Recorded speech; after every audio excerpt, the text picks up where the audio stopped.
Почитувани граѓани, вистинска благодет е да имате ваква локална власт, која ќе дојде невреме, не треба да се грижите за паднатите дрвја кои што се наоѓаат на Пашино-селскиот мост, туку слободно може да користите новиот мост кој што го имаме како хартија и како ветување од актуелниот градоначалник веќе втор пат, односно веќе во втора негова предизборна програма. Пред точно една година овој мост беше реконструиран и на таа реконструкција и тоа отварање дојде цела свита на владени функционери и премиери. Оп, извинете на реконструираниот мост моментално.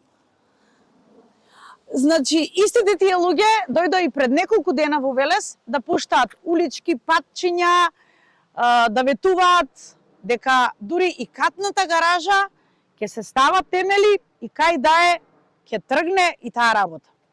Кога се направи новиот мост, проект треба да се направи за рушење на овој мост, затоа што може да се случи да се сруши овој па да направи и очитување на новиот мост. Така да имаме два проблеми, не е само еден проблем.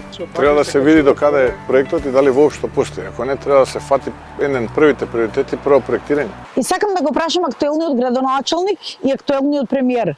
Кога ќе завршат предизборните лаги и предизборните ветувања од кои што реално ние како граѓани не гледаме ништо?